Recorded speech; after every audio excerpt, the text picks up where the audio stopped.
നമസ്കാരം. സംസ്ഥാനത്ത് ക്ഷേമ പെൻഷൻ വാങ്ങുന്ന കുറച്ചധികം പാവങ്ങളുടെ വയറ്റത്തിരിക്കുന്ന പരിപാടിയായിപ്പോയി എന്തായാലും സർക്കാർ ചെയ്യാൻ ഉദ്ദേശിക്കുന്നത്. വിജിലൻസ് അന്വേഷണത്തിന് ഉത്തരവിട്ട് കളഞ്ഞേ. വേറെ കാര്യമൊന്നുമില്ല. കുറേ പാവങ്ങൾ, വെറും 1458 വരുന്ന പാവങ്ങൾ, അവർ കുറച്ച് ക്ഷേമ പെൻഷൻ അവർക്ക് ജീവിക്കാൻ വകയില്ലാത്തതുകൊണ്ട് 1600 രൂപ വീതം അവരിങ്ങനെ ക്ഷേമ പെൻഷൻ കിട്ടി ഇങ്ങനെ ജീവിച്ചു പോകുന്നു. ഇത് ഇന്നോ ഇന്നലെ തുടങ്ങിയ ഇടപാടൊന്നുമല്ല. ഏകദേശം 2017 മുതലുള്ള കണക്കുകൾ പരിശോധിച്ചാൽ സംസ്ഥാന സർക്കാരിന് ഈ ക്ഷേമ പെൻഷൻ, ഈ പാവങ്ങൾക്ക് കൊടുത്ത പെൻഷൻ ഇനത്തിൽ ഏകദേശം 39.27 കോടി രൂപയുടെ നഷ്ടമുണ്ടായി. അധിക നഷ്ടം. സത്യത്തിൽ ഇത്രയും പറഞ്ഞു വെക്കുന്നത് പിച്ചച്ചട്ടിയിൽ കൈയിട്ട് വാരിയാൽ പോലും ഇതിനേക്കാൾ മാന്യതയുണ്ടാകുമെന്ന് പറയാൻ വേണ്ടിയിട്ടാണ്. സത്യത്തിൽ അതാണ് സംഭവിച്ചിരിക്കുന്നത്. അവരെ ആക്ഷേപിക്കുകയല്ല, ഇതിനേക്കാൾ മാന്യത അതിനുണ്ട് എന്ന് ഞാൻ വിശ്വസിക്കുന്നു.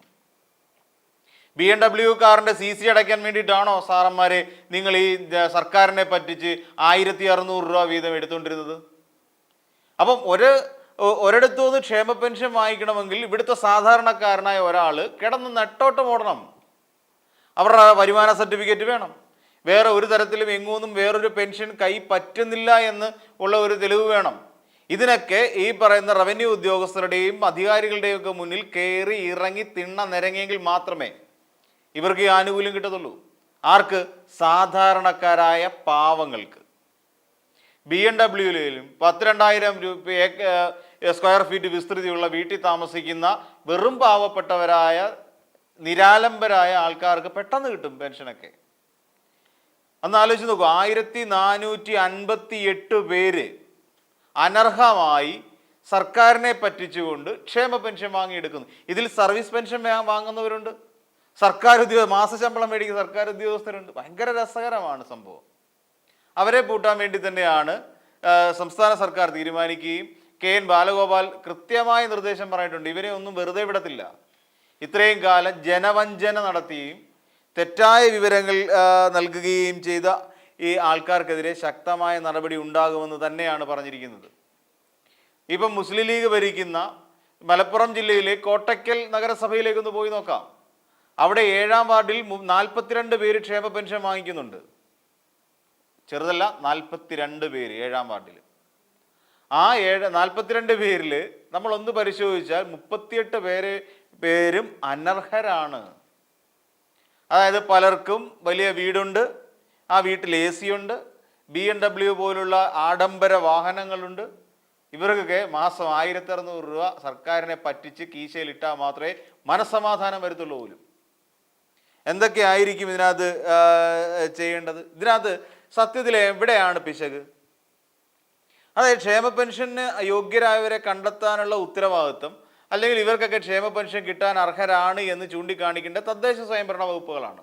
ഇപ്പോൾ ഉദാഹരണം പറഞ്ഞാൽ കോട്ടയ്ക്കൽ നഗരസഭ തന്നെയാണ്, അവർക്കാണ് അതിൻ്റെ അധികാരമുള്ളത്. അപ്പോൾ ഇതിനെക്കുറിച്ച് അന്വേഷണം നടത്തും. ഒരു എൻക്വയറിക്ക് വേണ്ടിയിട്ടൊരു ഓഫീസർ ഉണ്ടാവും ഇതിനെക്കുറിച്ച് പഠിക്കാൻ വേണ്ടി. പഠിക്കാന്ന് വെച്ച് കഴിഞ്ഞാൽ ഒരാൾ അപേക്ഷ അയച്ചു കഴിഞ്ഞാൽ ആ അപേക്ഷകന് ഈ രീതിയിൽ ക്ഷേമ പെൻഷന് യോഗ്യതയുണ്ടോ, അപ്പോൾ അദ്ദേഹത്തിന് വരുമാനം വേറെ വല്ല സോഴ്സസിലൂടെ വരുമാനമുണ്ടോ, സർക്കാർ ഉദ്യോഗസ്ഥനാണോ, ഇനി അഥവാ അതല്ല ഇനി ഏതെങ്കിലും സർവീസ് പെൻഷനറാണോ, ഇങ്ങനെയുള്ള കാര്യങ്ങളൊക്കെ നോക്കി പഠിക്കാൻ വേണ്ടിയിട്ട് ഒരു ഉദ്യോഗസ്ഥനുണ്ടാവും. അപ്പം ഇതൊന്നും നോക്കാതെ പിന്നെ ഇവരുടെ വരുമാനം കാണിക്കുന്നതിന് വേണ്ടി റവന്യൂ ഉദ്യോഗസ്ഥൻ സാക്ഷ്യപ്പെടുത്തിയ സർട്ടിഫിക്കറ്റും വേണം. അപ്പോൾ ഇവർക്ക് വേറെ റവന്യൂ ഒന്നും ഇല്ല. അവരല്ലെങ്കിൽ ഈ പറയുന്ന ബിലോ പോവർട്ടി ലൈൻ എന്ന് പറയുന്ന ഒരു വരയ്ക്ക് താഴെ താമസിക്കുന്നവരാണ്. അങ്ങനെയൊക്കെ ഉണ്ട് എന്നുണ്ടെങ്കിൽ മാത്രമേ പെൻഷൻ അനുവദിക്കാൻ പാടുള്ളൂ. അപ്പോൾ ഇവരൊക്കെ ഈ പറയുന്ന 42 പേരിൽ 38 പേര് എങ്ങനെ ഈ ലിസ്റ്റിനകത്ത് കടന്നുകൂടി? അല്ലെങ്കിൽ ഈ പറയുന്ന ഒരു 1458 പേരെങ്ങനെ കടന്നുകൂടി? വ്യാജരേഖയുണ്ടാക്കി സർക്കാരിനെ പറ്റിക്കാൻ വേണ്ടി ഞങ്ങൾ പാപ്പരാണെന്നും ഞങ്ങൾക്ക് 1 രൂപ പോലും വരുമാനമില്ലെന്നും ഞങ്ങൾ താമസിക്കുന്നത് വെറും കുടിലാണെന്നും ഒക്കെ ഉള്ള വ്യാജരേഖ ഉണ്ടാക്കിക്കൊണ്ട് ഈ 1600 രൂപ മേടിച്ചു. കൈക്കൂലി, അല്ലെങ്കിൽ സർക്കാർ ഉദ്യോഗസ്ഥന്മാർ കൈക്കൂലി മേടിക്കുന്നതിന് പുറമെയാണ് ഈ 1600 രൂപ സർക്കാരിനെയും കൂടെ പറ്റിച്ച് വാങ്ങിച്ചു വെച്ചിരിക്കുന്നത് എന്നർത്ഥം. അപ്പോൾ എന്താണ് ഇതിന് ഈ പറയുന്ന ആളുകളോട്, അതായത് ഈ ക്ഷേമ പെൻഷൻ അനർഹമായി മേടിക്കുന്നവരോട് വിശദീകരണം തേടുക, ഇതൊരു നടപടിയാണ് സർക്കാരിൻ്റെ ഭാഗത്തുനിന്ന്. അതോടൊപ്പം തന്നെ ഈ തെറ്റായ രേഖ ചമച്ചു അവർക്കെതിരെ കേസെടുക്കണം. ഫോർജറി എന്ന് പറയുന്ന വകുപ്പ്, വ്യാജരേഖ ചമയ്ക്കൽ, അതിനെതിരെ കേസെടുക്കണം. പിന്നെ അതോടൊപ്പം തന്നെ എല്ലാ കാര്യങ്ങളിലും കൃത്യമായ നടപടിക്രമങ്ങൾ പാലിച്ച് തന്നെ വേണം. ഇതിനെതിരെ കുറേ സർവീസ് സംഘടനകൾ രംഗത്തിറങ്ങിയിട്ടുണ്ടെന്നാണ് മന്ത്രി പറയുന്നത്. അപ്പോൾ അത്തരം സംഘടനകളുണ്ടെങ്കിൽ ഈ പറയുന്നവരെ പിടിക്കാൻ ശ്രമിക്കുമ്പോൾ തെറ്റ് ചെയ്തിട്ടുണ്ടെങ്കിൽ എന്തിന് സംരക്ഷിക്കണം ഇവരെ? അല്ല, ഈ സംഘടനകൾക്ക് അങ്ങനെ ഉത്തരവാദിത്വം ഉണ്ടല്ലോ. തെറ്റ് ചെയ്തവരാണെങ്കിൽ അവരെ സംരക്ഷിച്ച് പിടിക്കേണ്ട ആവശ്യമില്ല. അത് സംഘടനയ്ക്കൂടെ നാണക്കേടാണ്. ഒരു ചൊല്ലുണ്ടായിരുന്നില്ല, എന്തോ ചെയ്തവനെ ചുമന്നവന് നാറും എന്നൊരു പേരുദോഷമുണ്ട്. അപ്പോൾ വെറുതെ അത്തരം പേരുദോഷത്തിലേക്ക് എന്തിനാ പോകുന്നത്? എങ്ങനെ പേരുദോഷം പിടിച്ചു പറ്റിയ നിരവധി ആളുകൾ നമുക്ക് ചുറ്റുപാടുമുണ്ട്, നിരവധി സംഘടനകൾ നമുക്ക് ചുറ്റുമുണ്ട്, രാഷ്ട്രീയമായിട്ടാണെങ്കിലും അല്ലെങ്കിലും, അല്ലേ? അപ്പോൾ അതിനൊക്കെ ഒരു മറുപടി ആയിരിക്കണം ഇനിയും വരാൻ പോകുന്ന അന്വേഷണം. ഇവിടെ ക്ഷേമ പെൻഷൻ തുടങ്ങിയത് സത്യത്തിൽ ഈ സാധാരണക്കാർക്ക്, അതായത് ജീവിച്ചു പോകാൻ ഒരു ഗതിയും പരഗതിയും ഇല്ലാതെ കിടക്കുന്ന കുറേ നിരാലംബരുണ്ട് നമ്മുടെ നാട്ടിൽ. അവർക്ക് കഞ്ഞിയും വെള്ളവും കുടിച്ച് ജീവിക്കാനും ആ വയസ്സാം കാലത്ത് എന്തെങ്കിലും ഇത്തിരി മരുന്ന് മേടിച്ച് കഴിക്കാനും ഒക്കെ വേണ്ടിയിട്ടുള്ള ഒരു സൗകര്യത്തിന് വേണ്ടിയിട്ടാണ് ഈ ക്ഷേമ പെൻഷൻ അനുവദിച്ചത് 1600 രൂപ. പണ്ട് ഉമ്മൻചാണ്ടി സർക്കാർ ഇത് കൊടി കുത്തിയ പോലെ 500 രൂപയൊക്കെ കൊടുത്തുകൊണ്ടിരുന്നു. അതൊക്കെ പിന്നീട് എവിടെയൊക്കെയോ അത് വീഴ്ച സംഭവിച്ചു, പിന്നെ കുടിശ്ശികയായി. പിന്നീട് പിണറായി വിജയൻ സർക്കാർ കയറിയതിന് ശേഷം ക്ഷേമ പെൻഷൻ അത് വീണ്ടും പുനർനിർണയിച്ചു, ആ തുക വീണ്ടും പുതുക്കി നിർണയിച്ചു. അപ്പോൾ അങ്ങനെയെല്ലാം ചെയ്തതിന് ശേഷമാണ് ഇപ്പോൾ 1600 രൂപ വീതം സാധാരണക്കാരിലേക്ക് എത്തിക്കൊണ്ടിരിക്കുന്നത്. അത് തന്നെ ഇടയ്ക്ക് മുടങ്ങുകയും ചെയ്തു കുറേ മാസം. സർക്കാരിന് സാമ്പത്തിക നഷ്ടം ഉണ്ടായത് കാരണം, സാമ്പത്തികമായിട്ട് പ്രത്യേകിച്ച് ഗുണമൊന്നും ഇല്ലാത്ത കാരണം. അപ്പോൾ അതിനകത്ത് പോലും കൈയിട്ട് വാരുന്ന ഇത്തരത്തിലുള്ള നടപടികൾ ചെറുക്കപ്പെടേണ്ടതാണ്.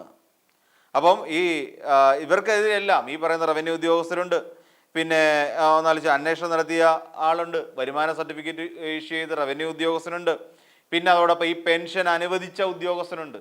ഈ രേഖകളെല്ലാം നോക്കിക്കൊണ്ട് ഇതെല്ലാം സ്വാധീനമുള്ളവർക്ക് പറ്റിപ്പോയ സംഭവമാണ്. രാഷ്ട്രീയത്തിൽ പിടിപാടുണ്ടാവണം, ഉദ്യോഗസ്ഥ തലത്തിൽ പിടിപാടുണ്ടാവണം. ഇനി ഉദ്യോഗസ്ഥ തലത്തിൽ ഒന്നും ചെയ്തു കൊടുക്കാൻ, രാഷ്ട്രീയമായി ഒന്നും ചെയ്തു കൊടുക്കാൻ പറ്റില്ലെങ്കിൽ കിമ്പളം ഇറക്കണം. അപ്പോൾ അങ്ങനെയുള്ള ആളുകളെയൊക്കെ അങ്ങനെ കിമ്പളമൊക്കെ മേടിച്ചുകൊണ്ട് ഈ തോന്നിയാസത്തിന് കൂട്ടുനിന്ന ഉദ്യോഗസ്ഥർക്കെതിരെ കർശനമായ നടപടിയാണ് മന്ത്രിസഭ അല്ലെങ്കിൽ ധനകാര്യ വകുപ്പ് പ്ലാൻ ചെയ്യുന്നത്. എന്തു തന്നെയാണെങ്കിലും അർഹതപ്പെട്ടവരിലേക്ക് മാത്രമേ ക്ഷേമ പെൻഷൻ എത്താൻ പറ്റൂ. ഈ പറയുന്ന 39.27 കോടി രൂപ എന്ന് പറഞ്ഞ ചെറിയ തുകയൊന്നുമല്ല, ഇതൊരു വലിയ തുക തന്നെയാണ്. നമ്മളത് 1600 കൊണ്ട് ഭാഗിച്ച് നോക്കുമ്പോൾ അറിയാം ഇത് എത്ര പേർക്കുള്ള തുകയാണ് ഈ കൈവശപ്പെടുത്തി വെച്ചിരിക്കുന്നതെന്ന്. ഇതെല്ലാം പിടിക്കാനുള്ള ഒരു നയം കൂടി ഇവിടെ ഉണ്ടാകണം. ഈ 39.27 എന്ന് പറയുന്ന കോടിക്കണക്ക് രൂപ, 30 കോടി ആയിക്കോട്ടെ, അതെല്ലാം പിടിച്ച് സർക്കാരിലേക്ക് തിരിച്ചു പിടിക്കാനും അതോടൊപ്പം ഇത് അർഹരിലേക്ക് വിതരണം ചെയ്യാനും നമ്മളൊന്ന് ആലോചിച്ച് നോക്കി. എത്ര മാസക്കാലം നമ്മുടെ നാട്ടിലുള്ള സാധാരണക്കാരായ ഈ ക്ഷേമ പെൻഷനും വിധവാ പെൻഷനും ഒക്കെ മേടിക്കുന്ന സാധാരണക്കാർ കിടന്ന് ബുദ്ധിമുട്ട് അനുഭവിച്ചു. പൈസ അവർക്ക് കിട്ടുന്നില്ലായിരുന്നു, മാസങ്ങളോളം കുടിശ്ശിക വന്നു. ആ സമയത്ത് ഒന്ന് ആലോചിച്ച് നോക്ക്, ഈ പറയുന്ന അനർഹരായിട്ടുള്ള 1458 പേരുണ്ടായിരുന്നു ഈ ലിസ്റ്റിൽ. ഇവരിൽ നിന്നല്ല ഈ തുക തിരിച്ചു പിടിക്കണം. ഇവർ വാങ്ങിയിട്ടുള്ള തുക ഗഡുക്കളായിട്ടുള്ള ഒറ്റയടിക്ക് തിരിച്ചു പിടിക്കണം. തിരിച്ചു പിടിച്ചിട്ട് ഇവർക്ക് ഗുരുതരമായ നിയമലംഘനത്തിന് ഇവർക്കെതിരെ കേസെടുത്ത് നടപടി ഉണ്ടാവണം. അതാണ് ചെയ്യേണ്ടത്. ഇനി സർക്കാർ ഉദ്യോഗസ്ഥരാണെങ്കിൽ അവരെ പിരിച്ചുവിടണം, ഉള്ള പൈസ കൊടുത്ത് അവരെ പിരിച്ചുവിട്. അതൊക്കെയാണ് ചെയ്യേണ്ടത്. കാര്യം പാവപ്പെട്ടവരെയാണ് പറ്റിച്ചിരിക്കുന്നത്. പാവപ്പെട്ടവരുടെ കഞ്ഞിക്കകത്ത് മണ്ണ് വാരിയിട്ടേക്കുവാണ് അവർ ചെയ്ത്. അപ്പോൾ ഇത്തരക്കാരെയൊന്നും വെറുതെ വിടാൻ പാടില്ല. ഇതിനൊക്കെ ശക്തമായ നടപടി ഉണ്ടാവണം. ഇതിനെല്ലാം കൂട്ടുന്ന കാശ് മേടിച്ചുകൊണ്ട് കൂട്ടുന്ന കുറേ ഉദ്യോഗസ്ഥരുണ്ടല്ലോ, ഇവരെല്ലാം പറഞ്ഞങ്ങ് വിടണമെന്നേ. എന്നിട്ട് അവർ വീട്ടിൽ പോയിരുന്ന സർവീസ് പെൻഷൻ മേടിക്കട്ടെ. അപ്പം ഇതൊക്കെയാണ് ചെയ്യേണ്ടത്. അല്ലാതെ ഇതിന് വിജിലൻസ് അന്വേഷണമൊക്കെ നടത്തി ഇനി ഇവരെ എല്ലാം തിരിച്ച് ഇവിടെ കൊണ്ടുവന്ന് ഇരുത്തുക എന്നുള്ള ഒരു സ്ഥാനം ഒന്നുമല്ല വേണ്ടത്. സ്വാധീനം ഉണ്ടെങ്കിൽ എന്ത് തോന്നിയ ദിവസം കാണിക്കുക എന്നുള്ളൊരു അഹങ്കാരം കേരളത്തിൽ പാടില്ല എന്നിവർക്കൊരു മാതൃക കാണിച്ചു കൊടുക്കുകയാണ് വേണ്ടത്.